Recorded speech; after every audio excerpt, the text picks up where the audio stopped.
Gálatas 6, versículo 11 em diante. Vede com que grandes letras vos escrevo de próprio punho. Aqueles que aspiram à ostentação exterior, vos obrigando a fazer a circuncisão, agem dessa maneira somente para não serem perseguidos por causa da cruz de Cristo. Ora, nem mesmo os que são circuncidados conseguem cumprir a lei. Contudo, desejam que vós sejais circuncidados, para se orgulharem do ritual que impingiram ao vosso corpo. O texto principal dessa pregação de hoje, dessa ministração de hoje, é o versículo 14 que vamos ler agora.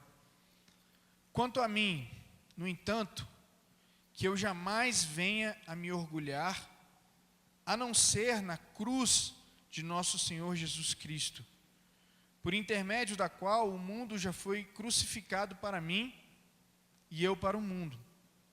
15. Não há de fato menor valor em ser ou não ser circuncidado. O que realmente importa é ser uma nova criação ou uma nova criatura. Paz e misericórdia repousem sobre todos aqueles que andarem conforme essa ordenança, e também sobre o Israel de Deus, ou a saber, sobre o Israel de Deus. 17. Quanto ao restante, ninguém tem autoridade para questionar-me, pois trago em meu próprio corpo as marcas de que pertenço a Jesus. Amém? Vamos ler até aí. Então, o título que eu busquei para essa ministração de hoje é viver para mim mesmo, ou viver para a glória de Deus. Eu faço uma questão, um questionamento para os irmãos antes de começar. Qual é a sua glória? Qual é a glória da sua vida? O que é o bem mais precioso que você tem? Lógico, vocês não precisam me responder, mas faço essa reflexão. O que eu imagino ser a glória da minha vida? O que é mais importante na minha vida? E o interessante é que nós vamos realizar pegar como parâmetro a vida de Paulo. Quem Paulo foi e quem Paulo é agora. E para pegar um contexto da carta de Gálatas, aos Gálatas, para que a gente tenha um entendimento bacana, Paulo escreve aos cristãos primitivos da região da Galácia, extremamente preocupado com o cabresto legalista que os judaizantes, ou seja, toda pessoa que observa, pratica e divulga os ritos e leis do judaísmo, infiltrados no meio do povo de Cristo, que impunham ou constrangiam a volta ao legalismo sobre estes cristãos, a fim de torná-los prosélitos, ou se converter à fé judaica. Portanto, o tema principal de Gálatas é a exposição da libertação mediante a fé, ou da justificação mediante a fé, somente, e tão somente, em Cristo Jesus, e mais nada. Pois bem, fazendo uma citação aqui, segundo Hernandes Dias Lopes, Paulo desmascara os falsos mestres e mostra a real motivação destes. A questão não era tanto o zelo religioso, mas conveniência. Esses judaizantes, eles queriam escapar da perseguição por causa da cruz de Cristo. Os judaizantes não estavam preparados para suportar o opróbrio ou a vergonha que cai sobre os seguidores daquele que morreu sob a maldição da lei. Por essa razão, entregaram-se a uma busca desenfreada da glória para si mesmos. Estes falsos mestres, ao fazer discípulos de sua própria causa hipócrita. Paulo se revolta de tal maneira que no capítulo 3, chama estes judaizantes, lá no versículo 1, de feiticeiros, pela retórica ou pela própria oratória, habilidade de convencimento que estes tinham e que estava fazendo com que os cristãos eles deixassem a fé para se voltar à fé judaica. Vejamos lá, rapidamente, Gálatas 3, versículo 1. Ó Gálatas insensatos, quem vos enfeitiçou? Ora, não foi diante dos vossos olhos que Jesus Cristo foi exposto como crucificado? Quero tão somente que me respondais: foi por intermédio da prática da lei que recebestes o Espírito Santo, ou pela fé naquilo que ouvistes? Estais tão enlouquecidos assim, a ponto de, tendo começado pelo Espírito de Deus, estar desejando agora vos aperfeiçoar por meio do mero esforço humano? Veja aí a frustração e o medo que Paulo empregava na própria letra. No versículo 11, ele fala que ele chama a atenção dos Gálatas. Veja com quão letras grandes eu escrevo essa carta. Alguns entendem que Paulo não enxergava muito bem, por isso ele escrevia com letras grandes. Mas vendo o contexto do capítulo, eu não entendo dessa maneira. Eu entendo que Paulo queria praticamente colocar na cabeça dos Gálatas a mensagem do Evangelho e a prática do Evangelho e a aplicação do Evangelho. Portanto, ele mostra essa disputa entre os judaizantes e a fé cristã. Ele continua lá no versículo 12, ele fala: aqueles que aspiram ostentação exterior, vos obrigando a fazer a circuncisão, agem dessa maneira somente para não serem perseguidos por causa da cruz de Cristo. Como tem alguns jovens aqui, eu vou explicar e mencionar o que é a circuncisão. Talvez não tenham conhecimento, ou não saibam o que seja. Primeiro, na fé judaica, a circuncisão era a marca no corpo dos judeus, de que eles eram separados por Deus, como povo de Deus. Todo homem precisava se circuncidar, que é uma pele que tem no pênis do menino, que ele vai lá e tira essa pele, né? Então, ele tinha essa marca. Portanto, esses judaizantes queriam que os cristãos primitivos, os que eram do caminho, eles fizessem essa marca no corpo deles e aplicassem, vivessem a lei judaica, a lei de Deus, propriamente dita, só que por meio de esforço humano. E Paulo, ele assevera aqui que eles apenas sugeriam isso por medo da perseguição daqueles que buscavam a cruz de Cristo. Ou seja, por conveniência apenas. Para mostrar para o povo judeu que perseguia os cristãos, de que nós estamos fazendo a nossa parte. Nós estamos convencendo a esses cristãos, a esses novos cristãos aí, deste caminho diferente, a voltar para o judaísmo. Então nós convencemos eles aos homens a realizar a circuncisão. Olha aí a prova. Mas é apenas uma marca exterior, uma marca externa. No versículo 13 ele diz: ora, nem mesmo os que são circuncidados conseguem cumprir a lei. Ele assevera aqui. Nem mesmo estes que apenas externamente, não importa se você externamente parece cristão, ou parece que serve a Jesus Cristo, ou parece que cumpre os seus mandamentos, se dentro, no seu coração, no seu íntimo, na sua privacidade, na sua intimidade, você age de uma forma totalmente distante, diversa dessa. Então ele fala: ora, nem mesmo os que são circuncidados conseguem cumprir a lei, contudo desejam que vós sejais circuncidados para se orgulharem do ritual que impingiram ao vosso corpo, ou que compeliram para que fizessem essa marca no vosso corpo.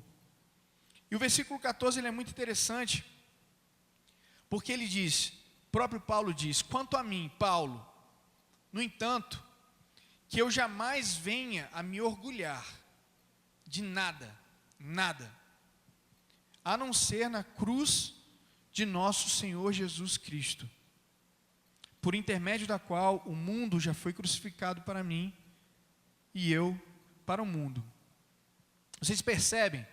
Vocês lembram quem Paulo era antes de Jesus se mostrar a ele? Vocês lembram? Vamos lá em Filipenses.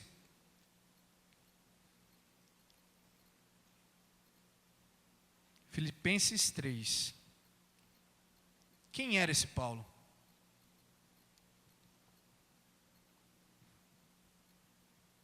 Para ele não se orgulhar de nada, apenas na cruz de Cristo.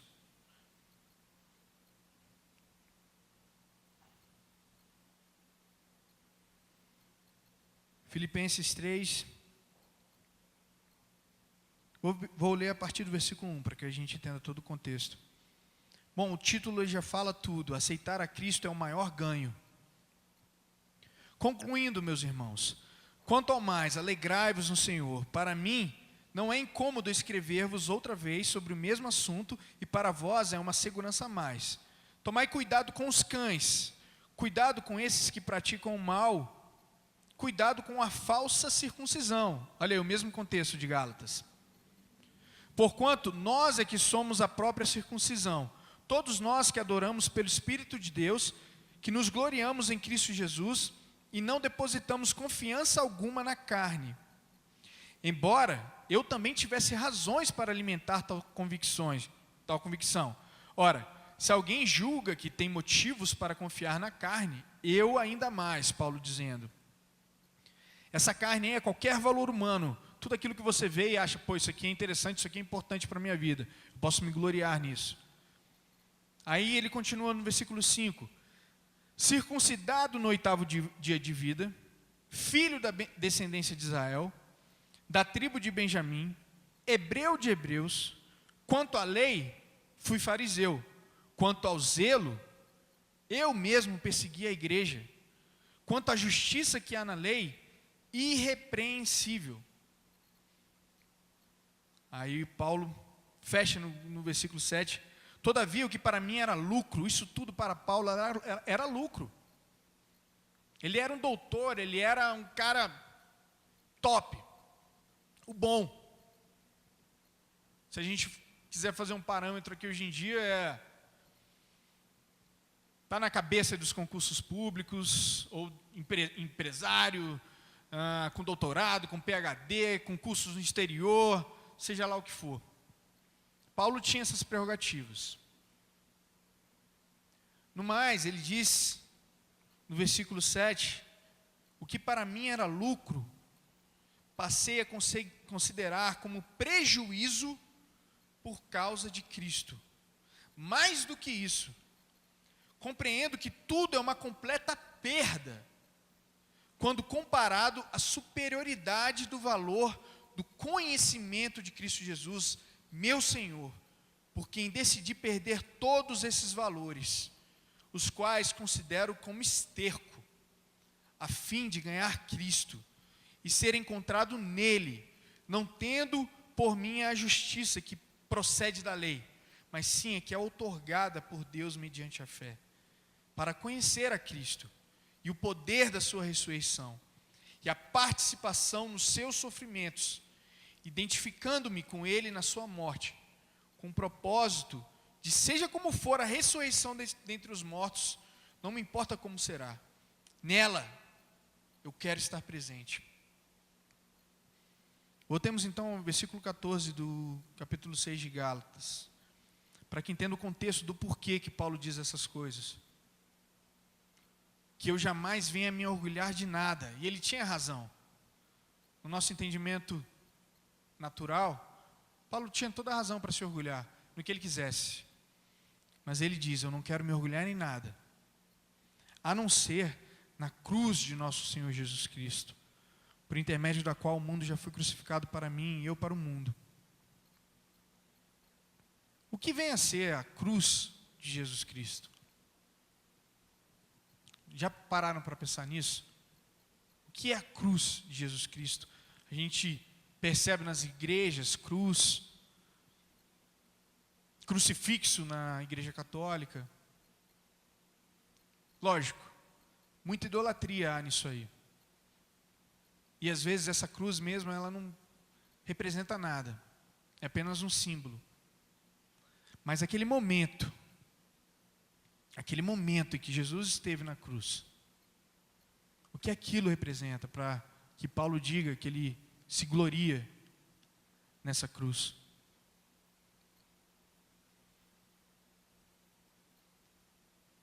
É o momento principal da história da humanidade. É o cerne, é o clímax, sem ele, sem esse momento, o que seríamos de nós?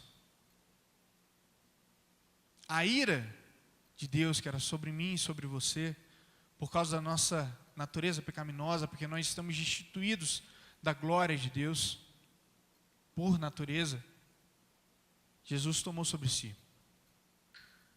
E ele recebeu tudo, que era para mim, que era para você.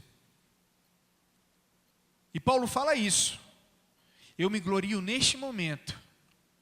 Eu me glorio na cruz do meu Senhor Jesus Cristo. Tudo bem.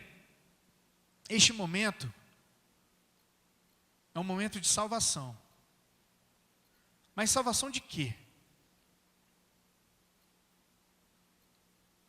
Bom,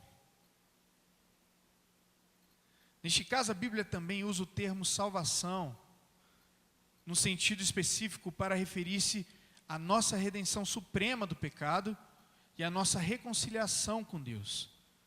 Neste sentido, somos salvos da pior de todas as calamidades. O juízo de Deus, a própria ira de Deus. A salvação suprema é concretizada por Cristo, o qual nos livra da ira vindoura. Isso está lá em 1 Tessalonicenses 1:10. Então a palavra cruz, neste caso, se refere a quê? Se refere à doutrina de que Cristo morreu pelos pecadores sobre a cruz. A expiação que ele fez pelos pecadores, por seus sofrimentos em favor deles sobre a cruz. O completo e perfeito sacrifício pelo pecado que Jesus ofereceu quando deu seu próprio corpo para ser crucificado. Em suma, este termo, a cruz, aponta para o Cristo crucificado, o único Salvador. Este é o significado no qual Paulo usa a expressão quando fala aos coríntios. A pregação da cruz é loucura para os que perecem, porque eles não entendem. E este também é o significado do que ele escreveu aos Gálatas. Longe esteja de mim gloriar-me, senão na cruz de nosso Senhor Jesus Cristo. Ele está dizendo simplesmente isto. Eu não me glorio em nada mais, exceto em Cristo crucificado, como a salvação da minha alma. Então perceba a sua real condição: homem natural, finito e pecador. Não tem como a gente entender o lado de lá, a soberania, todos os atributos divinos de Deus, seu amor, sua justiça, tudo sabe, tudo vê, tudo pode, e tantos outros. A gente não tem como compreender se a gente não enxergar nossa situação, se a gente não compreender quem nós somos realmente, não o que parecemos ser. Porque eu olho no espelho, poxa, eu vejo isso ou aquilo. A menina, se vê uma menina bonitinha, arrumadinha, magrinha ou gorda, bonita ou feia, que tem a capacidade disso e aquilo, que tem uma inteligência para tal coisa ou outra coisa, mas quem você é realmente? Pare para pensar nisso. Se você é pautado por isso aqui, pela palavra de Deus, você vai perceber quem é. E assim, você reconhece quem é Jesus Cristo, quem é Deus e o que Ele fez por mim e por você. Que Ele me amou e Ele te amou de tal maneira que deu o seu único filho para que todo aquele que nele crê não pereça, mas tenha vida eterna. Esse é o amor do nosso Deus. Perfeito. A própria palavra, o próprio verbo, que criou tudo, porque dele, por ele e para ele são todas as coisas. Este se fez carne, se fez homem, semelhante a nós, tentado por tudo, suscetível a sofrer todo tipo de pecado, porém, ele foi firme até o fim, até o final, e sofreu. Sofreu não apenas fisicamente, como a gente vê em filmes, como a gente vê lá na Paixão de Cristo, aquele terror todo, que realmente foi, ou até pior do que aquilo. Pois Isaías fala que ele ficou tão desfigurado que nem parecia ser um homem. Ele sofreu muito na própria carne. Mas além disso, no Getsemane, ele pediu para que o cálice passasse dele. Ele temia essa ira pela nossa natureza pecaminosa. Mas lógico, ele era submisso à vontade do Pai. Ele assegurou: Senhor, que não seja feita a minha vontade, mas a sua vontade. E o plano divino, o plano da salvação era que ele enfrentasse aquela cruz. Mas o interessante é que Paulo fala que se apenas Jesus estivesse na cruz e morresse, e não houvesse a ressurreição no terceiro dia, nós seríamos os mais dignos de pena, os mais dignos de misericórdia. Coitados, eles creem no Deus que ressuscitou, todavia ele não ressuscitou. O próprio Paulo fala isso. Mas nós temos a certeza da ressurreição do nosso Senhor, que ele ressurgiu no terceiro dia, e ele venceu. Ele está à destra do nosso Pai, e ele voltará, e essa ira ela virá. Essa ira ela virá para aqueles que perecem, para aqueles que o evangelho é loucura, para aqueles que a mensagem da cruz é loucura. Ela virá. E glória a Deus por isso. Glória a Deus. Somos privilegiados, como muitos discutem na questão de doutrinas, né? Doutrina da eleição, doutrina da predestinação, ou seja lá o que for, se há o livre-arbítrio ou não. Somos privilegiados? Eu creio que não. Eu creio na graça, na misericórdia e na fé, e que isso não vem de nós. Isso é dom de Deus. Não é por mérito meu ou seu, para me considerar privilegiado. Não é por mérito. Poxa, o Tiago, ele age de certa forma, assim, assim, assado. Pô, eu vou salvar o Tiago. Ah, sei lá, o Mateus, ele age assim, assim, assado. Ele honra o pai e a mãe, eu vou lá, dou a graça da salvação para ele. Não é isso. Não é por isso. Mas lógico, como o próprio apóstolo Tiago diz, fé por si só, ela é morta. Ela anda junto com as obras. Ela anda junto. Nós precisamos mortificar as obras da carne. Mortificar, Paulo disse. E viver os frutos do Espírito. No dia a dia, em comunhão com os irmãos, na casa, em casa com os pais, na escola, na universidade, no trabalho, com a esposa. Os frutos do Espírito precisam aparecer. O ramo que não der fruto, ele é cortado. Entendamos isso.